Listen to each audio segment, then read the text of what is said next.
Hi, I'm Justine, and welcome to my vlog on the pros and cons of YouTube in education.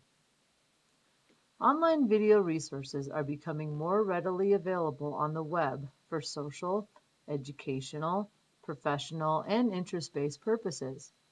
According to Dr. Snelson in the article Web-Based Video Fundamentals for Online Educators, in May 2009, YouTube was receiving 20 hours of new video uploads every minute, and today that number continues to grow.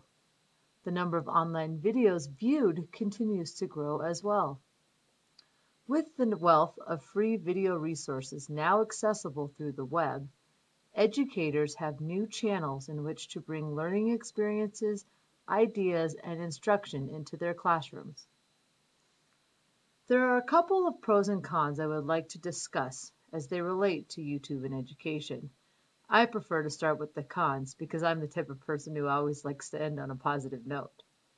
The first con of the online video madness is the sheer number of videos available and confusion over how to effectively seek out videos that meet educational objectives, are of true quality content, and are from trustworthy and appropriate resources.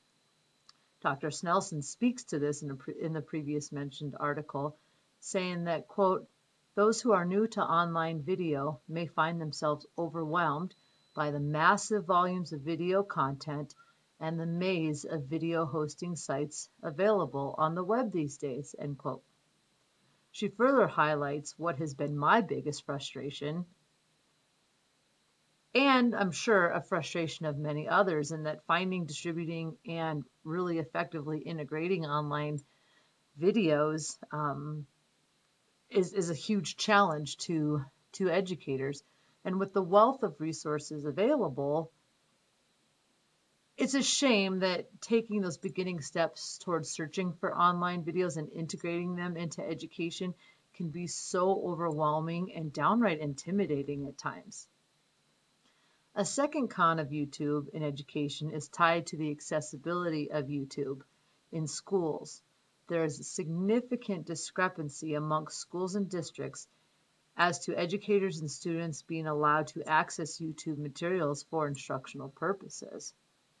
Through my professional and educational experiences as a teacher, student, and in the administrative role, I have come to believe that if policies and guidelines are put into place around the use of YouTube and other technology tools, and that if these are communicated clearly to all stakeholders and that there's consistency in the accountability around them, then YouTube can prove to be a highly resourceful tool in the classrooms. It saddens me that some of the best 21st century technology tools are being left out of our schools where they can be of the most benefit. If teachers, students, and families are provided with the opportunities to see its benefit, provided with the training as to how to most effectively utilize it and support it in its initial implementation, then I'm sure the educational benefits will surface. There are several pros to YouTube in education, but here I'll choose to discuss only a few. The most significant benefit of YouTube in the classroom is that it allows educators to bring learning experiences to students that otherwise they would not be able to be a part of, either due to cost, safety, location, etc. For example, the third graders in our state study Colorado history and geography. Although the ultimate learning experience would be to put these kids on a bus and drive them around the state to visit all the historical landmarks and to explore the varied and dramatically different geography that can be found all around the state. But we all know that that's absolutely impossible. Instead, what they can do is they can participate in a virtual field trip around the great state. And through YouTube, students can watch videos that highlight historical areas such as Mesa Verde National Park, which is the home of the ancestral Pueblo people from 8600 to 1300. They can also explore some of Colorado's brilliant geography by watching videos about the Garden of the Gods in Colorado Springs or Pikes Peak. Beyond learning about specific places, however, YouTube also offers reinforcement of learning that is occurring within the classroom or across content. For example, videos are available for teachers to help present information in different ways from what has already been attempted to help provide reinforcement or intervention for student learning. In science, as another example, YouTube videos can provide real-life accounts of historical natural disasters, for instance, to reinforce curriculum, or provides, demonstrations that might not be so safe to be done in the classroom, but still are relevant to the instructional objectives.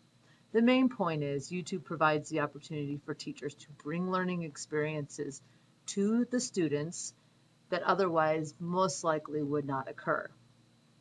Another pro of YouTube in education is the use of video to support varied learning styles and student needs.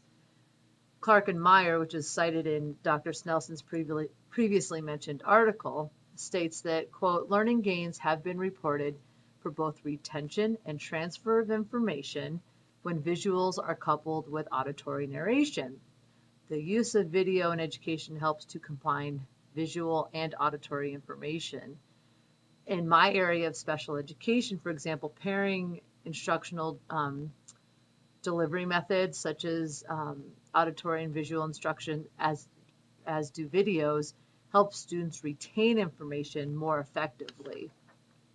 For all students, in general, special ed or not, capitalizing on students getting all auditory information when really they're visual learners, pairing auditory and visual can help everyone involved in that dual instructional delivery method. There are numerous pros to utilizing YouTube in education. In my opinion, the pros way outweigh the cons. Thank you for watching my vlog on YouTube in education.